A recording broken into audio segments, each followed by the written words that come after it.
Hello friends, the food space या चॅनलमध्ये तुम्हा सर्वांचं खूप खूप मनापासून स्वागत आहे। आणि आज आपण तीळ आणि गुळापासून खमंग आणि कुरकुरीत अशी चिक्की कशी बनवायची ते पाहणार आहोत। अगदी कमी साहित्यात कमी वेळेमध्ये अतिशय हेल्दी अशी रेसिपी तयार होते। आणि हा व्हिडिओ तुम्हाला शेवटपर्यंत पाहायचा आहे, कारण मी यामध्ये काही टिप्स सांगणार आहे।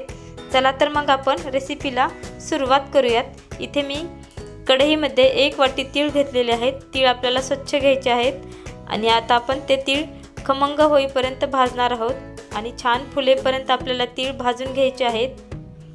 त्याचा रंग चेंज होईपर्यंत आपल्याला परतत राहायचं आहे एकसारखं। साधारण 5 ते 7 मिनिटे वेळ लागतो तीळ भाजायला। आणि आपले तीळ भाजून झालेले आहेत। आता ताटात थंड करायला घेऊयात आपण। तोपर्यंत आपण याच कढईमध्ये 2 चमचे साजूक तूप घालणार आहोत आणि आपण 1 वाटी तिळासाठी 1 वाटी गूळ घेतलेला आहे मी इथे।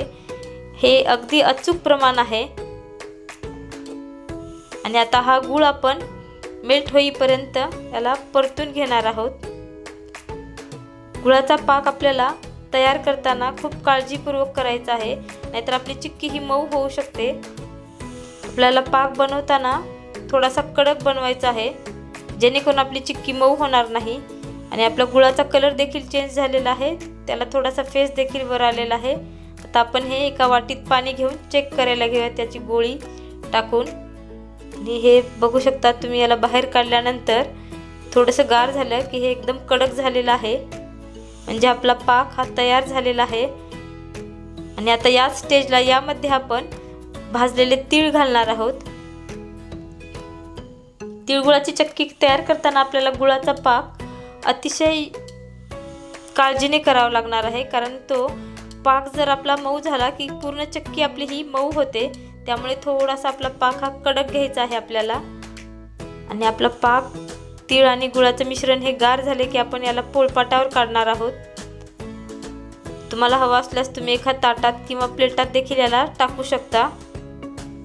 आणि थोडंसं गार झाले की मग आपण याला बेलण्याच्या सहाय्याने आपण याला स्प्रेड करून घेणार आहोत। पण याला गार होऊ द्यायचं आहे, नाहीतर आपलं हे मिश्रण पूर्ण आपल्याला बेलण्याला लागू शकतं। तुम्हाला जेवढी जाडी हवी आहे त्यानुसार तुम्ही याला स्प्रेड करू शकता। मी थोडं याला पातळ ठेवलेलं आहे। आणि आपली चिक्की खूप छान तयार झालेली आहे आणि रंग देखील याला खूप छान आलेला आहे, बिलकुल चिकटत नाहीये हे। आणि हिवाळ्याच्या दिवसामध्ये तीळ जरूर खाल्ले पाहिजेत, कारण हिवाळ्यात तिळामध्ये स्निग्धता असते। आणि लहान मुलांना देखील ही चिक्की खायला जरूर द्या, कारण यामध्ये उष्णता देखील असते। बघा, याची जाडी तुम्हाला जेवढी ठेवायची आहे तेवढी ठेवू शकता। आणि आता हे गार झालेलं आहे बऱ्यापैकी। आता आपण याला सुरीच्या सहाय्याने कट करून घेऊयात। याला थोडंसं नरम असतानाच आपल्याला कट करायचं आहे, नाहीतर हे कडक झाले की पुन्हा याला कट करता येणार नाही। तुम्हाला ज्या शेपमध्ये कट करायचं आहे त्या शेपमध्ये तुम्ही कट करू शकता। याच्या आडव्या किंवा उभ्या चकत्या करून घ्यायच्या आहेत आपल्याला। थोड्या थोड्या देखील सुरीच्या सहाय्याने आपण याला कट करून घेतलं की नंतर ते वाळल्यानंतर आपोआप याचे स्लाइस पडून जातात। आणि आपली चिक्की ही तयार झालेली आहे। तुम्ही बघू शकता, बिलकुल याला चिकटलेले नाही पोळपाटाला। अतिशय छान अशी चिक्की तयार झालेली आहे।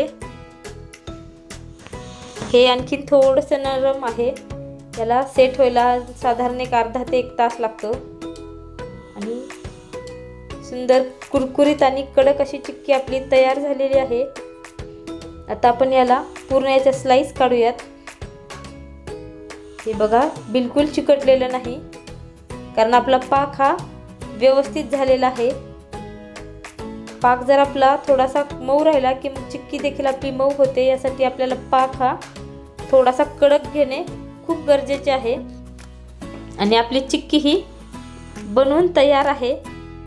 तुम्ही देखील घरी नक्की ट्राय करा आणि तुमच्या प्रतिक्रिया कमेंट्स बॉक्समध्ये जरूर कळवा। थँक्यू।